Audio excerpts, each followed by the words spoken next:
ஒரு 5 வயசு பையனை கொண்டு போய் ஒரு ஸ்கூல்ல சேர்க்க போறோம்னு வச்சுக்கோங்க.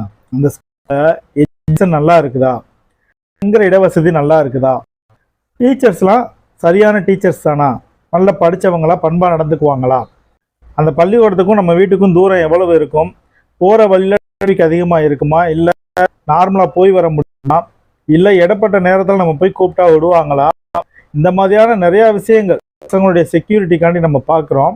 இந்த மாதிரியான கேள்விகள்லாம் அதோடு நிற்காது. அதுக்கு அடுத்து நம்ம என்ன பண்ணுவோம், அந்த பள்ளிக்கூடத்துலேருந்து இன்னொரு பள்ளிக்கூடத்துக்கு மாற்றும் போதும் போக்குவரத்து, படிப்பு, அதுக்கப்புறம் பார்த்தீங்கன்னா பள்ளிக்கூடத்தினுடைய சேஃப்டி, டீச்சர்ஸ் எல்லாத்தையுமே செக்யூரிட்டி பண்ணிட்டு தான் நம்ம அந்த பள்ளிக்கூடத்தில் போய் அடுத்ததாக சேர்க்கறதுக்கு முயற்சி பண்ணுவோம். இது ஒவ்வொரு தடவையும் இந்த குழந்தைகளுக்காக நம்ம கொடுக்குற பாதுகாப்பில் ஒன்று. இந்த குழந்தைகளுக்கு எவ்வளவு பாதுகாப்பு கொடுக்குறோம் அப்படின்னா, எதுக்காக, அந்த குழந்தைகள் அதை வச்சு தான் அவங்களுடைய வாழ்க்கையும் எதிர்காலமும் போகுது அப்படின்றதுக்கான ஒரு வழிமுறை.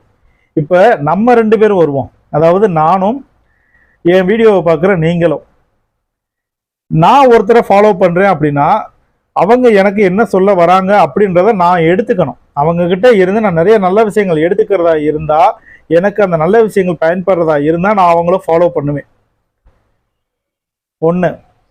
இப்போ என்னைய ஃபாலோ பண்ணுறவங்களுக்கு என்கிட்ட இருந்த நல்ல விஷயங்களோ, இல்லை நான் எடுத்து சொல்கிற விஷயங்கள் ஏதாவது அவங்களுக்கு தெரியாத விஷயங்களோ இருந்தால் அதை அவங்க ஃபாலோ பண்ணுவாங்க.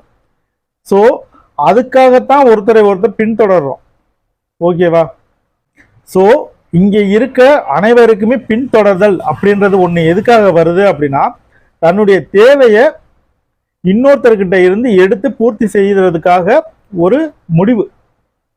இப்போ என்கிட்ட இல்லாத ஒரு விஷயம் இன்னொருத்தர்கிட்ட இருக்குது அப்படின்னா அதை பற்றி நான் தெரிஞ்சுக்கணும். அது கல்வியாக இருக்கலாம், இல்லை வேலை வாய்ப்பாக இருக்கலாம், இல்லை போக்குவரத்தாக இருக்கலாம். அதுக்காக நான் அவரை பின்தொடர்றேன்.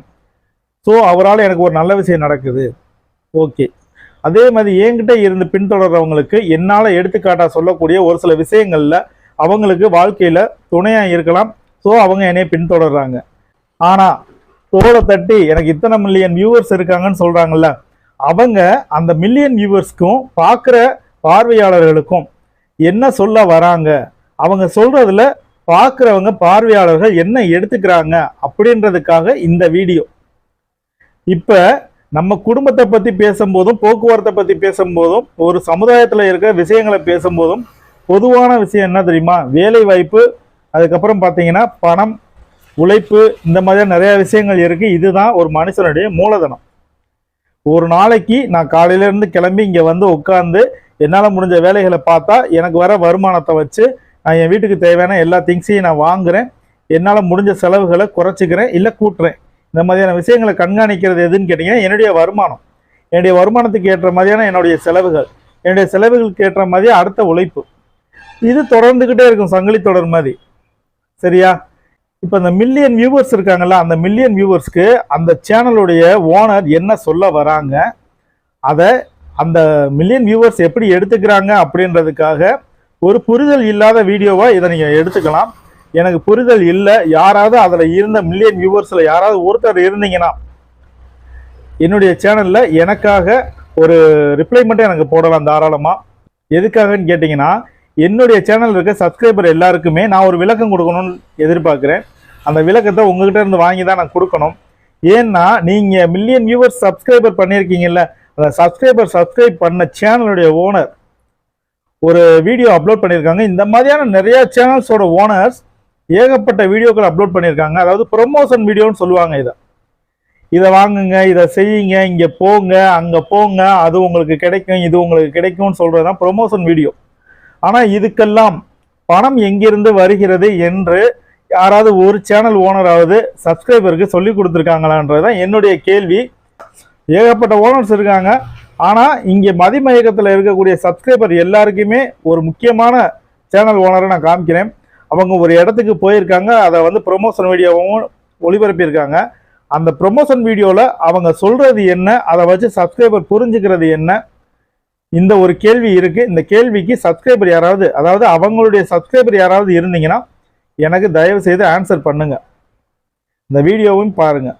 கழுத்தொழிஞ்சிருக்கிறதுக்கு ஒரு சொல்யூஷன் இல்லாமல் இருக்கப்ப நம்ம OMR நாவலூரில் இருக்க சன் ஃபேமிலிஸ் பார்க்க தான் போயிருந்தோம். இவங்க கிட்ட பார்த்தீங்கன்னாக்கா ப்ராப்பரான சர்டிஃபிகேட்டோட பண்ணுறாங்க. கப்பல்ஸ் போனாலும் சரி, சிங்கிளாக போனாலும் சரி, சேஃப் அண்ட் செக்யூராக பண்ணி தராங்க. நம்ம வேறு ட்ரெஸ்ஸை வேர் பண்ணிட்டு உடனே மசாஜ் இடத்துக்கு போயிட்டோம். ஸோ அங்கே பார்த்தீங்கன்னாக்கா அவங்க அங்கிட்டு ஒரு திருப்புறப்ப நம்மளோட பாடி ரிலீஃபாக நீங்களே ஃபீல் பண்ணுவீங்க. இதை நீங்கள் எடுத்துக்கிறப்ப உங்களோட ஃப்ளெக்சிபிலிட்டி இன்க்ரீஸ் ஆகும், உங்களோட பாடியோட மசில்ஸ் எல்லாம் ரிலாக்ஸ் ஆகும், உங்களோட எனர்ஜி லெவல் வந்து இன்க்ரீஸ் ஆகும், உங்களோட பாடியே ஒரு ரிலீஃபான ஒரு ஃபீல் பண்ணுவீங்க. வீடியோவை பார்த்தவங்க கிட்ட நான் ஒரே ஒரு கேள்வி. சாதாரணமாக ஒரு பெண்மணி ஒரு இடத்துல இருந்து இன்னொரு இடத்துக்கு போய் இறங்கணும் அப்படின்னா டிராவல் சார்ஜஸ் ஒன்று இருக்கும்.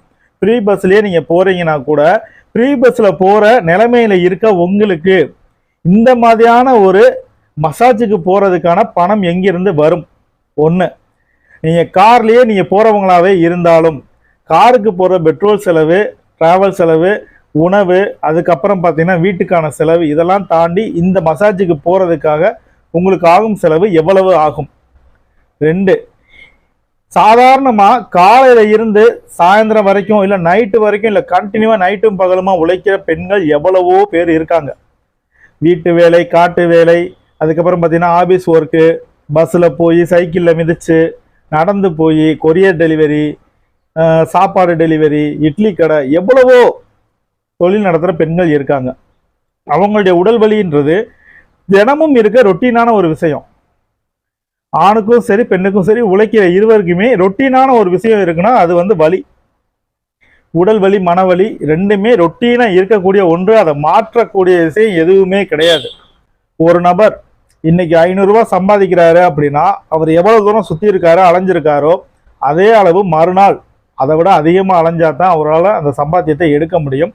ஸோ குடும்பம் நடத்தணும்னா பணம் முக்கியம். பணம் முக்கியம் வேணும்னா நம்ம அலையணும். அலைச்சல் வேணும்னா உடல் வலி கண்டிப்பாக கிடைக்கும். உடல் வலி கண்டிப்பாக இருக்குதுன்னா அது கண்டினியூவாக இருந்துக்கிட்டே இருக்கும். ரொட்டீனாக இருக்கக்கூடிய ஒரு விஷயம்.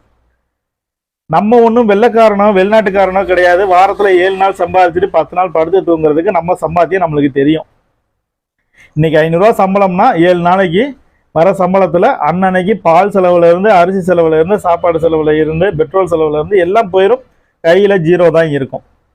இதை யாராவது மறுப்பீங்களான்னு தெரியல, ஆனால் இதுதான் உண்மை. ஓகே, ஆணுக்கும் சரி பெண்ணுக்கும் சரி உழைத்தால் வலி வரத்தான் செய்யும். ஒன்று, என்ன உழைப்புல இவங்களுக்கு உடல் வலி வருது? இது வந்து நான் கேட்கல, சப்ஸ்கிரைபர் சார்பாக நான் கேட்குறேன். ஒன்று, ஓகே.